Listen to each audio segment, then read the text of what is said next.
الحمد لله رب العالمين وبه نستعين على أمور الدنيا والدين والصلاة والسلام على أشرف الأنبياء والمرسلين سيدنا محمد وعلى آله وصحبه أجمعين أما بعد قال الحبيب العلامة أبو بكر العدني ابن علي المشهور في كتابه مبادئ السلوك في معرفة علاقة العبد المملوك مع ملك الملوك إلى أن قال muka surat 28 qala radhiyallahu an dhawabitu syahawati al-farj,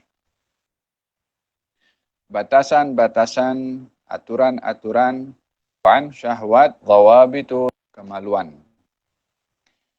Setelah dibahaskan sebelum ini oleh Al-Fadhil Al-Habib Abu Bakar Al-Masyhur tentang amanat menjaga perut, yang sebelumnya dibahaskan menjaga mata, telinga, hidung, lisan, tangan, dan kaki. Maka pada hari ini Al-Habib membahaskan tentang bagaimana menjaga atau memerhatikan dhawabit, batasan-batasan syahwat kemaluan. Qala ta'ala walladzina hum li furujihim hafizun illa ala azwajihim aw ma malakat aymanuhum fa innahum ghairu malumin. Dan orang-orang yang menjaga kemaluan mereka, yakni menjaga kemaluan dimaksudkan adalah tidak menggunakan syahwat dan nafsu yang ada kaitan dengan kemaluan kecuali di tempat yang dihalalkan oleh Allah Subhanahu wa ta'ala. Yaitu mereka yang menjaga kepada kemaluan mereka, tidak menggunakannya kepada hal yang diharamkan oleh Allah. Seperti zina, seperti liwat, homoseksual, seperti al-istimna, mengeluarkan mani dengan sengaja dengan tangannya atau onani. Maka kesemua itu adalah hal-hal yang dilarang dalam syariat yang kita perlu menjaga atas kemaluan daripada hal-hal yang dilarang. Illa ala azwajihim aw ma malakat aymanuhum fa innahum ghairu malumin, kecuali terhadap pasangan-pasangan mereka, yakni suami istri atau hamba sahaya, yang demikian itu bukanlah satu perkara yang dicela, yakni karena halal. Nah, wa syahwatul farji min asyaddi syahawati dhararan. Syahwat kemaluan ini adalah yang paling berbahaya alal muslimi umuman, terhadap orang muslim secara umumnya, secara amnya. Syahwat yang terkait dengan kemaluan. Bila berbicara tentang syahwat ini, tidaklah kepada hanya hawa nafsu seksual.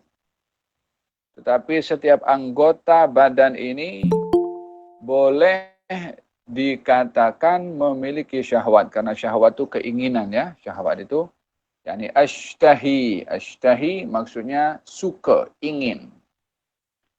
Syahwatnya mulut adalah suka bercakap. Syahwatnya mata, suka menengok aib orang, aurat orang. Syahwatnya telinga, seronok mendengar umpatan orang, makian orang, seronok mendengarnya.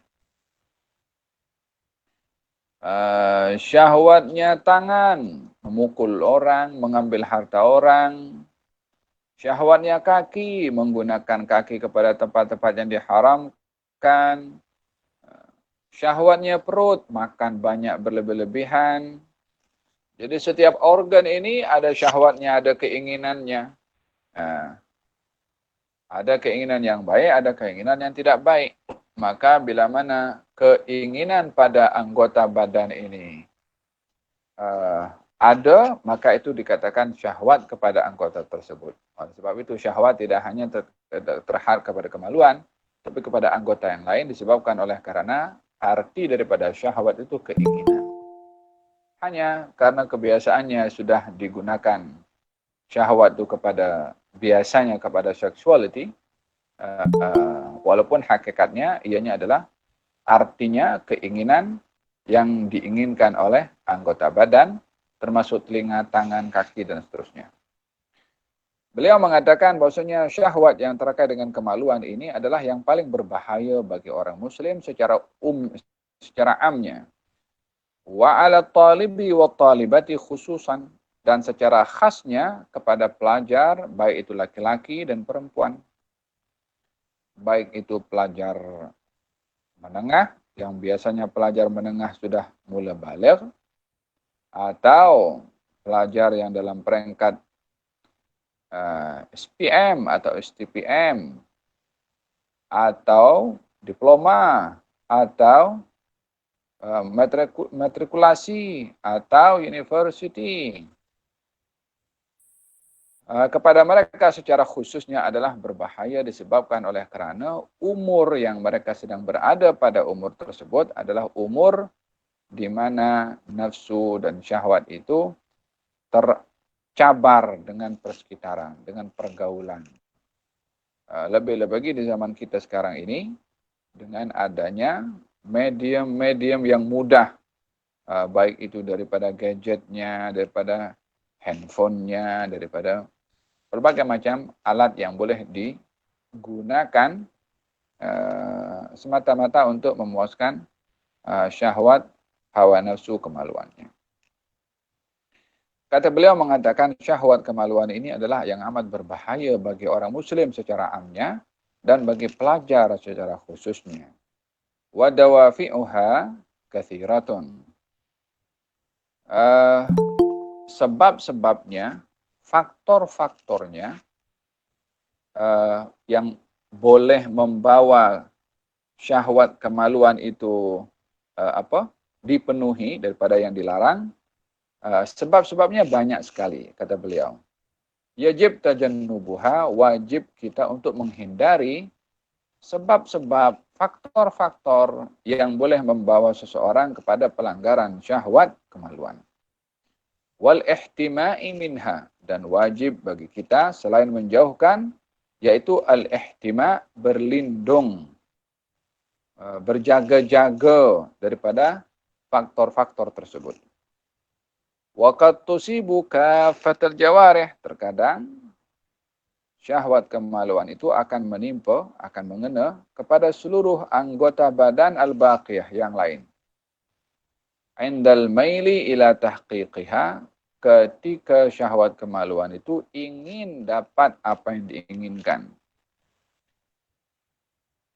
Fatashtariku al-ainu wal udhunu, maka dengan syahwat hawa nafsu kemaluan itu bila menginginkan sesuatu, anggota badan yang lain akan ikut juga. Seperti mata, wal udhunu, telinga, wal lisanu, lisan, wasam'u, pendengaran, wal yadu, tangan, wal rijlu, kaki, wal batnu, perut, fi iqamati asbabi al-wuqu'i fi syahwatil farji.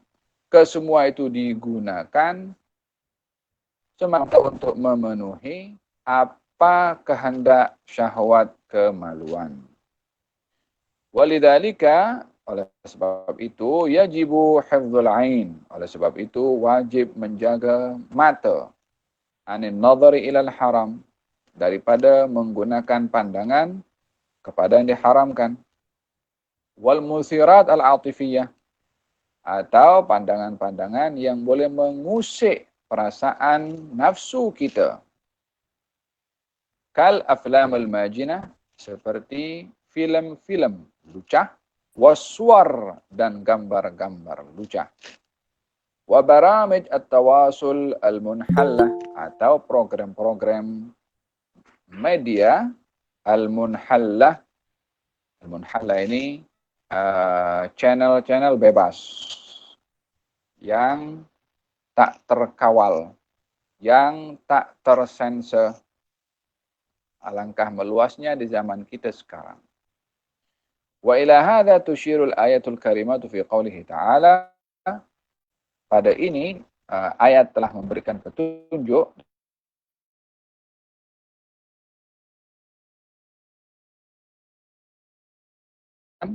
laki-laki hendaklah mereka menjaga pandangan mereka daripada melihat yang diharamkan oleh Allah dan menjaga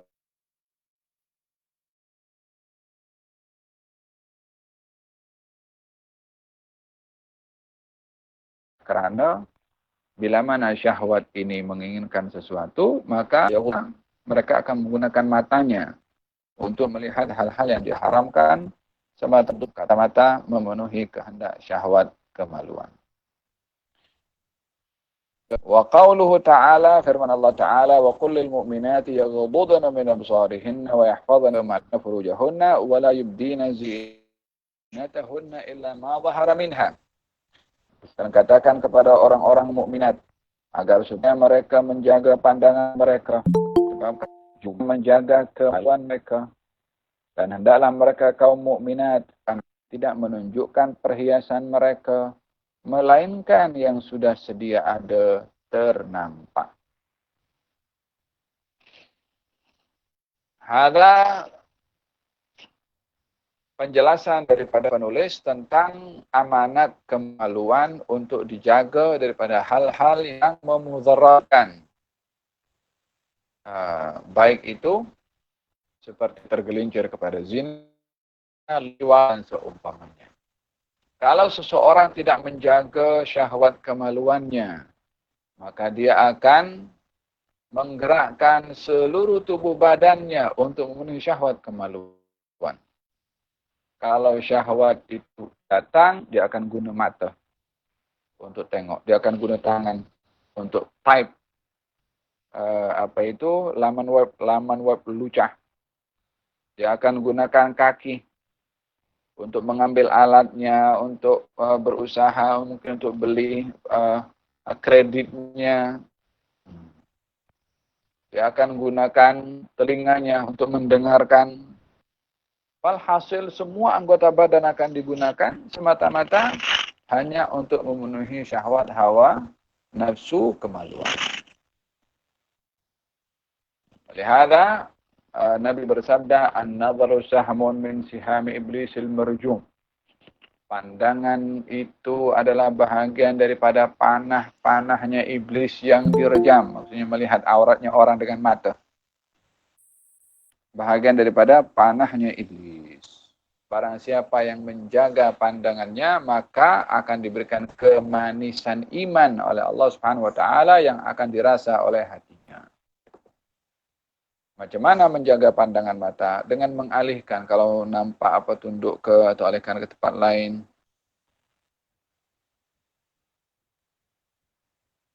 Datang seorang bertanya kepada Rasulullah, seorang wanita. Bertanya kepada baginda Rasulullah tentang satu soalan. Ya Rasulullah, ayah saya meninggal dunia sebelum melaksanakan haji. Bolehkah saya menghajikan untuk orang tua saya? Di sebelah Nabi ada sahabat Nabi dan dan sepupu Nabi, yaitu Fadl bin Abbas, anaknya Sayyidina Abbas bin Abdul Muttalib. Abbas ketika itu melihat kepada perempuan tadi dan perempuan tadi nampak juga melihat kepada Abbas. yakni saling bertatap wajah. Maka Nabi SAW palingkan wajah Fadl bin Abbas ke sana. Supaya tidak bertatap muka dengan perempuan yang bukan muhrim. Maka dilarang oleh Nabi SAW.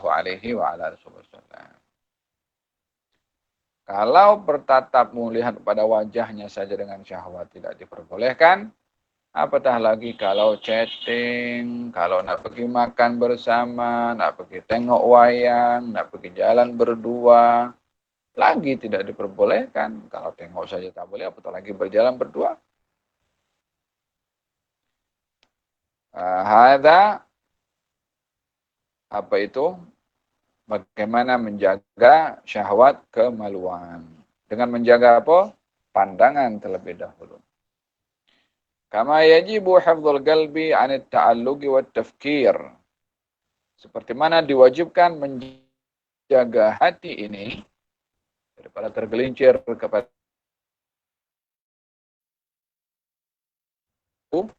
anit ta'alluqi, maksudnya syahwat nafsu kemaluan ya. Anit ta'alluqi wat tafkir, daripada bergantung dan berfikir fi wasi syahwat dalam sarana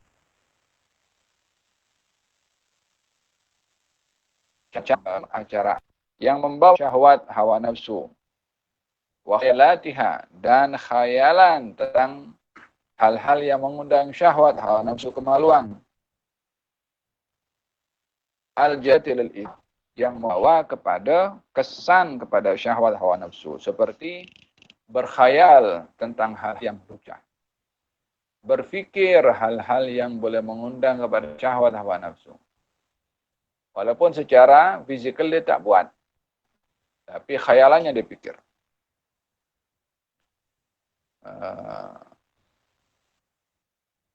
Faham tom? Ini bahagian daripada was-was dan tipu muslihat syaitan mengganggu kepada seseorang fikirannya. Alladzi yuwaswisu fi sudurin nas. Syaitan berwas-was di dalam hati, dalam dada manusia. Oleh sebab yang demikian, mengalihkan daripada apa yang kita fikirkan tentang hal-hal yang mengundang syahwat hawa nafsu adalah satu kewajiban. Mengalihkan, alihkan kepada hal yang lain. Terpikir syahwat hawa nafsu, alihkan kepada benda yang lain. Cari kesibukan yang lain, supaya fikiran tidak terbawa kepada hal-hal yang membawa terfikir kepada syahwat. Wal ibti'adu an dzalika, dan menjauhkan diri daripada berfikir, berkhayal, bi isyghalil waqti bima yanfa' wa yadfa', dengan menyibukkan hati dengan sesuatu yang bermanfaat dan dapat menolak pikiran dan khayalan tadi. Macam mana disibukkan? Dengan riyadhah ke, dengan berbaisikal ke, dengan memanah ke, dengan berenang ke, dengan apa saja aktiviti yang bermanfaat. Dengan maraton keliling olahraga ke, atau dengan hal-hal yang bersifat kerja-kerja kreatif ke, menulis buku ke, mengarang satu cerita pendek ke, wala buat artikel, walhasil cari kesibukan apa? Bersifat kemahiran ke. Faham tom? Kalau hati ini tak disibukkan dengan benda yang lain, dia akan sibuk balik kepada hal-hal yang bersifat khayalan syahwat tadi. Khususnya di zaman kita sekarang. Faham tom? Wa tashtarikul yadu fi itharati syahwati bistikhdamiha fi tahriki wa tashghili al-ajhizah. Dan akan terlibat dalam mengundang hawa nafsu tangan, di dalam menggunakan tangan tersebut untuk menyalakan alat-alat tertentu, baik itu gadget ke, baik itu iPad ke, baik itu laptop ke, baik itu internet ke. Tangan bergerak, mata tengok. Semua untuk memenuhi hawa nafsu, kemaluan. Wa asbabit tawasul wa kitabatir risalah, ataupun juga tulis kata-kata yang melucah atau mengurat dan seumpamanya.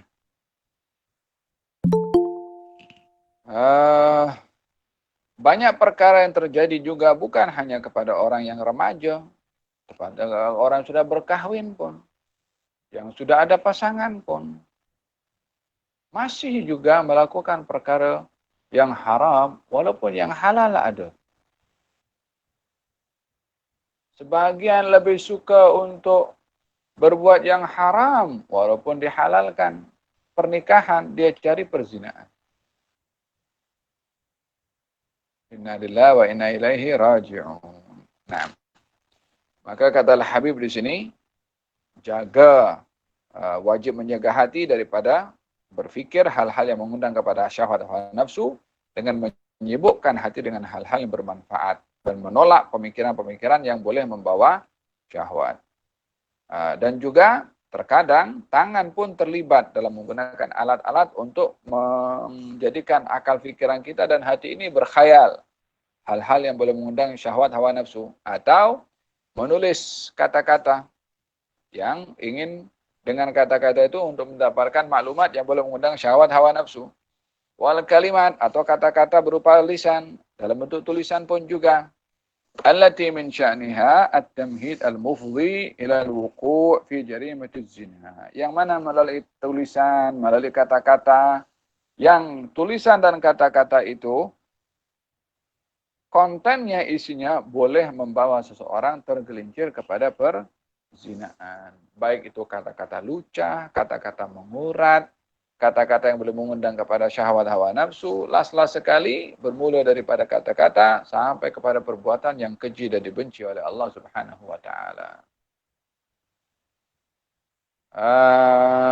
Walihada di dalam Al-Qur'anul Karim Allah Subhanahu wa taala berfirman, "Wala taqrabuz zina innahu kana fahishatan wa sa'a sabila." Jangan kamu mendekati perzinaan, sesungguhnya ia perbuatan keji dan buruk di sisi Allah Subhanahu wa taala. Sebagai ganti daripada zina yang diharamkan oleh Allah, ada pernikahan. Allah tidak mengharamkan sesuatu perbuatan kecuali Allah menghalalkan banyak perbuatan. Jadi tidak ada sebab untuk manusia melanggar perintah Allah karena Allah menghalalkan dengan cara yang lain. Nah, dengan kata-kata dan tulisan terkadang seorang boleh membawa kepada perbuatan zina atau liwat. Liwat ini homoseksual laki-laki dengan laki-laki. Awis sihak bani nisa. Sihak ini perempuan dengan perempuan. Ya, supaya manusia ini terkadang lebih teruk daripada binatang. Binatang sifat semula jadinya cenderung kepada lawan jenisnya. yakni yang jantan kepada betina dan juga sebaliknya. Tak ada dalam dunia binatang jantan dengan jantan atau betina dengan betina kecuali ada pada manusia. Tak cukup ianya perkara yang pelik dan bertentangan dengan fitrah, terdapat kelompok yang memperjuangkan katanya kebebasan hak manusia. Ini kebebasan pancaroba. Kebebasan songsang. Kebebasan bertentangan dengan fitrah. Ini bukan kebebasan, tapi kegilaan. Karena bertentangan dengan fitrah manusia. Ya. Awal wuquf fi illatil 'adah syar'iyyah, atau dengan kalimat, dengan kata-kata, dengan pandangan, dengan pendengaran. Terkadang seorang tergelincir dengan penyakit namanya 'adah asy-syar'iyyah. Al-'adah syar'iyyah maksudnya mengeluarkan mani dengan tangan, dengan onani. Al-mufdhiyah, yang perbuatan ini boleh membawa seseorang ilal amrad, kepada penyakit-penyakit, wal ilal, juga masalah-masalah, wal ka'abah, musibah-musibah, wal wahsyah, seorang akan merasa, al-wahsyah ini orang yang merasa keseorangan, dia tak mau bergaul dengan orang lain, merasa sukar nak dekat bergaul dengan orang lain. Wal humum, dan stres.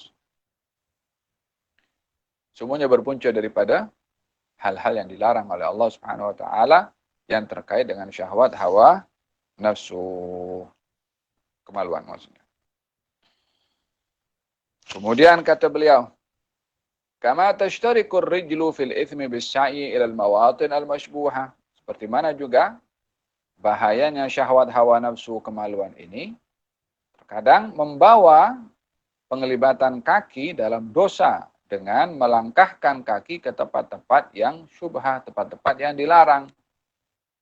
Seperti pergi tempat disko, pergi bar, pergi walhasil tempat-tempat yang untuk memuaskan syahwat hawa nafsu kemaluan. tempat pelacuran, tempat walhasil. Naam. Wa taraddud 'ala al-andiyati wa muntadayati al-internet, dan termasuk daripada bahaya syahwat hawa nafsu kemaluan ini bagi seseorang yang akan banyak mengunjungi, melihat pada klub-klub, kelompok-kelompok di internet al-mu'iddah yang disediakan limithli hadhihi al-aghrad ad-dani'ah, yang disediakan tempat-tempat itu di internet untuk tujuan-tujuan yang rendah dan keji ini. Masuk dalam grup, masuk dalam internet, gabung di situ untuk hal-hal yang hina, hal-hal yang lucah, hal-hal yang hanya untuk memenuhi syahwat hawa nafsu kemaluan. Wa mithlu dzalika al-udhun, demikian juga akan terlibat untuk memenuhi syahwat hawa nafsu kemaluan ini telinga. Dengan apa? Bisama', dengan mendengar, taladzuz, merasa lezat, bimuhadatsati wa mukalamati wa murasalati an-nisa' lirijal, dengan merasa seronok, senang, teruja, bercakap atau ber-SMS dengan perempuan.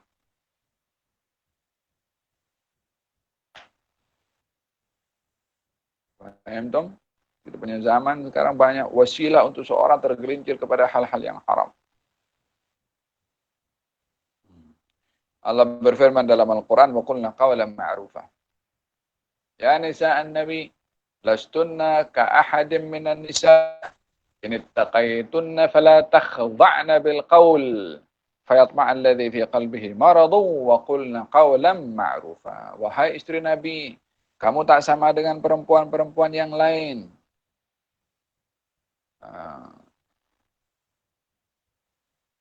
Kalau kamu bertakwa, maka hendaklah kamu jangan melembut-lembutkan suara kamu, sehingga boleh mengundang kepada manusia yang hatinya sakit dengan mengundang perkara yang tidak baik. Katakan dengan kata-kata yang sempurna, atau kata-kata yang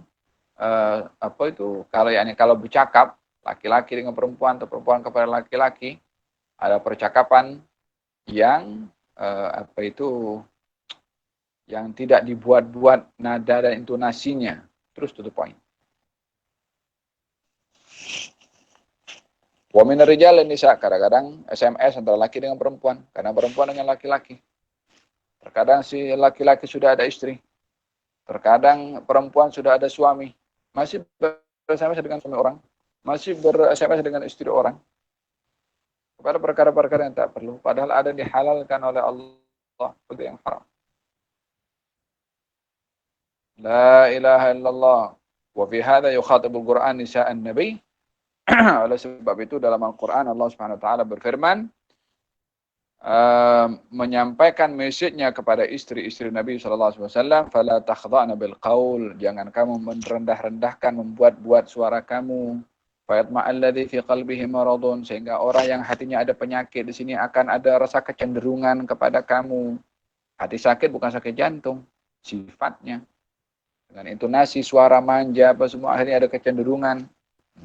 Wa qulna qawlan ma'rufa, berkatalah wahai istri Nabi perkataan yang ma'ruf, yang baik, maksudnya to the point. Tak ada lenggak-lenggok. Wa qarna fi buyutikunna wa la tabarrajna tabarrujal jahiliyatil ula wa aqimna as-salata wa atina az-zakata wa ati'na Allah wa rasulahu innama yuridullahu liyudhhiba 'ankum ar-rijsa ahlal baiti wa yutahhirakum tathira. Kalau ini adalah pesanan-pesanan Al-Quran kepada rumah yang suci, rumah Nabi Muhammad SAW kepada istri-istri beliau, supaya menjaga perkataan di hadapan lelaki yang bukan muhrim, maka kita yang lebih utama. Kalau istri Nabi sudah terpelihara, kita lebih utama. Bila mana berbicara sebatas yang perlu dan tidak melebihi daripada cara yang sopan untuk berbicara dan mengelak daripada hal-hal yang tidak perlu, yang tidak layak. Wal yahdhar at-talib wat-talibatu. Dan hati-hati kepada pelajar, baik itu laki-laki atau perempuan, mahasiswa dan mahasiswi. Min ittikhadhi qurana'is su', daripada berkawan dengan kawan yang buruk akhlaknya. Wal asdiqa, dan kawan-kawan alladzina yuzayyinuna al-wuqu'a fi syahawat, kawan-kawan yang mengajak kepada kita untuk masuk dalam dunia yang mengundang syahwat hawa nafsu. Wa yuhayyi'una asbabaha, atau kawan-kawan yang memberi laluan kepada kita untuk melakukan hal-hal yang mengundang syahwat hawa nafsu kemaluan. Dia tunjuk, kau pergi sini, kau pergi situ. Kawan yang macam ini jangan kau dekat. Apa sebabnya? Sebab dia menjadi petunjuk kepada keburukan. Sebab dia membawa kepada kemaksiatan. Sebab dia membawa menjadi sebab datangnya murka Allah Subhanahu wa taala kepada kita. Wa yajibu qat'ul alaqati ma'ahum, wajib putus persahabatan dengan sahabat yang macam itu. Itu bukan sahabat. Itu syaitan manusia. Karena mengajak kepada kita hal-hal yang mungkar, hal-hal yang bermaksiat. Wa adamul istijabati li igra'atihim wa akadzibihim wa wu'udihim. Wajib kita untuk tidak menerima atas igra'at. Igra'at ini rayuan dan juga tipu muslihat mereka. Faqarinu su' summun naqi'. Kawan yang buruk perangainya itu racun yang membinasakan. Ay halakun qail. Wal syaitani iddatu wasail. Dan bagi syaitan ada beberapa cara untuk merosak, menyelewengkan, memesongkan manusia yang terkait dengan syahwat hawa nafsu kemaluan. Yughri biha syabab wa syabbah, mengganggu remaja-remaja, baik itu laki-laki atau perempuan. Wa man fi qulubihim maradun, dan juga mengganggu orang-orang yang hatinya ada penyakit perangai. Lil wuqu'i fil muqaddimati wal asbab, untuk tergelincir kepada faktor-faktor, kepada elemen-elemen al-mufdhiyah yang boleh membawa seseorang dengan faktor-faktor tadi ila ma la tuhmadu uqbah, kepada nasib, kepada akibat yang tidak diinginkan. Fala budda minal isti'adati minhu. Maka dengan demikian kita wajib untuk memohon perlindungan daripada Allah, daripada gangguan syaitan yang boleh mengganggu seseorang dengan membawa akal fikirannya untuk membawa hawa nafsu kemaluannya kepada hal yang kalau dia tergelincir dia akan menyesal. Berlindung kepada Allah, bahagian daripada ar-ruqyah atau at-tahassun, menjaga diri daripada tergelincir maksiat yang dilakukan oleh hawa nafsu kemaluan dengan berlindung kepada Allah Subhanahu wa taala. Wa tahsinul jawarih, dan juga membentengi anggota badan ini daripada tergelincir kepada hal-hal yang diharamkan tadi dengan apa? Bidzikri, dengan zikir. Katakan kalau orang ada terlintas dalam hatinya untuk nak melakukan hal-hal yang diharamkan terkait dengan hawa nafsu, dengan menyebut dengan kalimat Allah, supaya nampak getaran suara itu meredakan keinginan dalam hati kepada hal-hal yang mengundang syahwat hawa nafsu. Atau dengan aurat, dengan wirid-wirid, tertib wadhaif al-awqat, dan juga mengatur waktu hari-hari. Lebih-lebih lagi ketika berada dalam rumah dalam PKPB sekarang ini, kita kena ada plan, kena ada atur acara, kena ada atur waktu. Pagi apa buat, tengah hari mesti apa buat, lepas zuhur apa buat, asar apa buat, pas maghrib apa buat, lepas isya apa buat, jam berapa kena mesti tidur. Untuk jadwal keseharian itu terprogram. Oleh sebab itu pelajar-pelajar ini jangan yang hadir dalam rawah hanya 30 orang, 40 orang. Sementara yang terlibat dalam madrasah lebih daripada itu. Oleh sebab itu tak sepatutnya bagi pelajar-pelajar madrasah ba'dal maghrib tidak mengikuti majelis-majelis yang diadakan secara online. Kalau ada masalah dari segi online-nya, tak ada handphone, tak ada apa alatnya, isi di rumahnya dengan zikir, dengan ratib, dengan Quran, dengan Yasin. Biarlah hati ini menyala dengan cahaya Al-Quran, rumah pun juga berkat dengan bacaan Al-Quran. Wal insirafil hazir min al-musirat wa asbabil ma'asi wa sayyiat, dan juga menjauhkan diri daripada hal-hal yang boleh membawa kepada maksiat.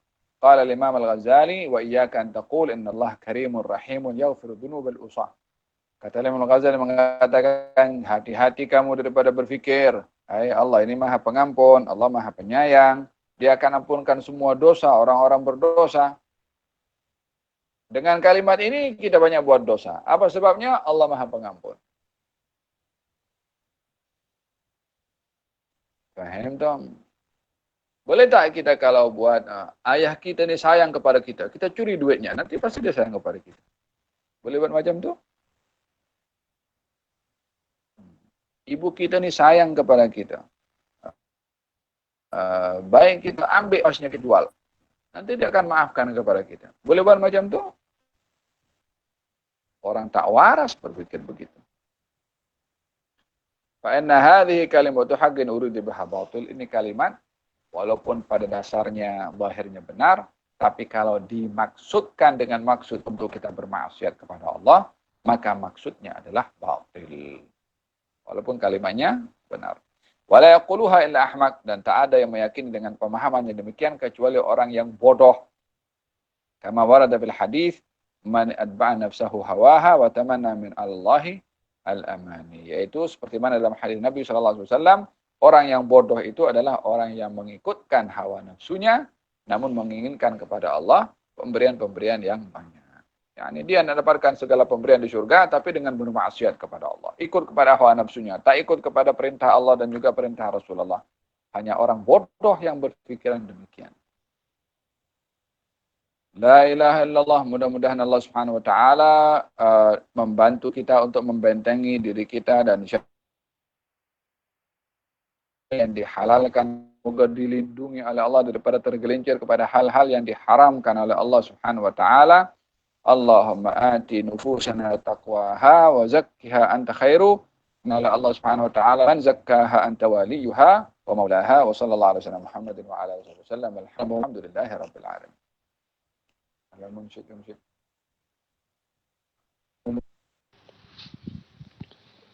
اللهم صل وسلم على سيدنا محمد وعلى آل سيدنا محمد.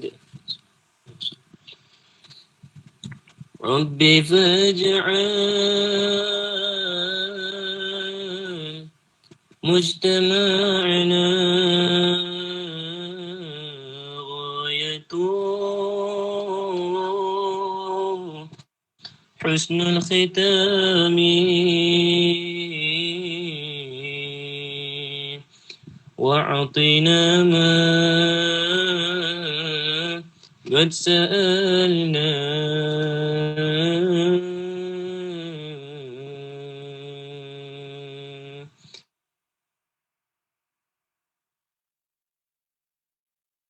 جسامي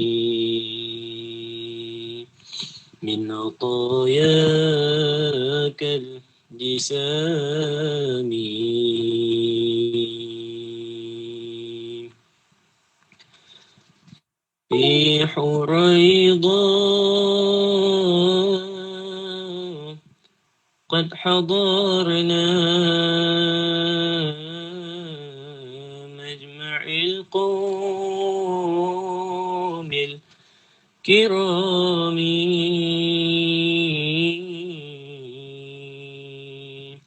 وبلغنا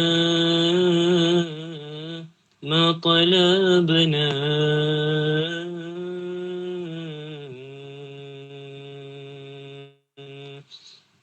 من مطالب والمرامي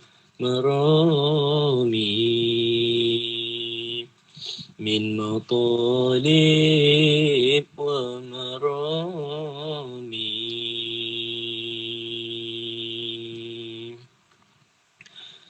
نال كل ما تمنى عند هاتي كالخيام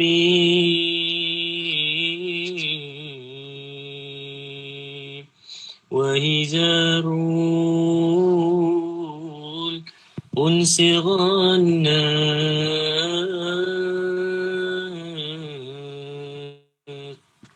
وسجع قمر الحمام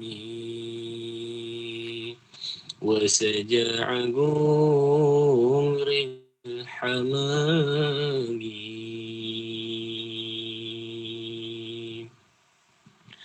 يا لك الله ما شربنا من صفا ذاك المدام ودعينا فأجبنا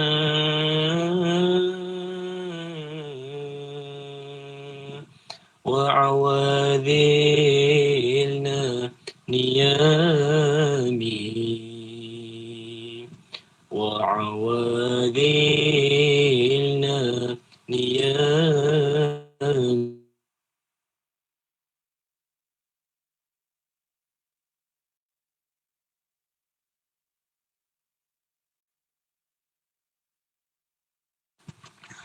وجنا عند سيدنا الإمام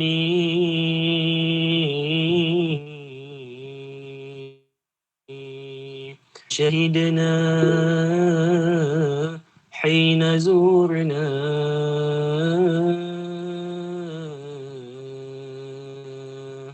ما هنالك من مقامي ما هنالك من مقامي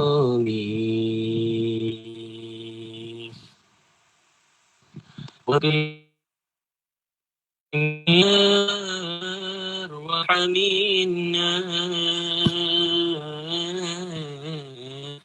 بالطائر الأنام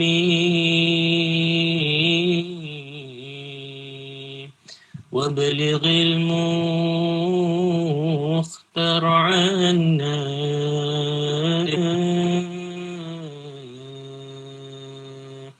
من صلاة وسلام من صلاة وسلام رب فاجعل مجتمعنا غايته حسن الختام وأعطنا ما قد سألنا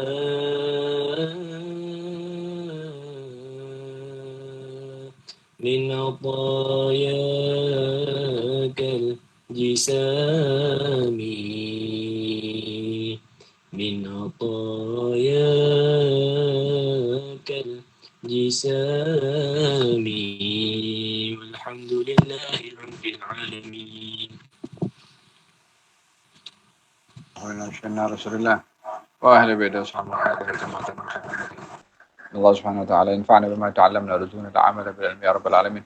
إن الله سبحانه وتعالى يهدينا في حفظ أبصارنا وفي حفظ أسماعنا وفي حفظ ألسنتنا وفي حفظ أنفنا وفي حفظ أرجلنا وأيدينا وفي بطوننا وفي حفظ الفروج يا رب العالمين حتى لا نستخدمها في خدمتك يا رب العالمين. ورزق في ذلك في هذه الأعضاء كلها طاعة في سبيلك والاستقامة على الطاعات وعلى الهداية يا رب العالمين. الله سبحانه وتعالى يحفظنا ويحفظ هذه الأعضاء من الوقوع في المعاصي الظاهرة والباطنة يا أرحم الراحمين، على هذه المصالح شامل آخر الدنيا والآخرة، وإلى حضرة النبي محمد صلى الله عليه وعلى آله وسلم. الفاتحة. الرحمن الرحيم عليك صراط المستقيم صراط الذين أنعمت عليهم غير المغضوب عليهم ولا الضالين. ربنا تقبل منا إنك وتب علينا إنك التواب الرحيم.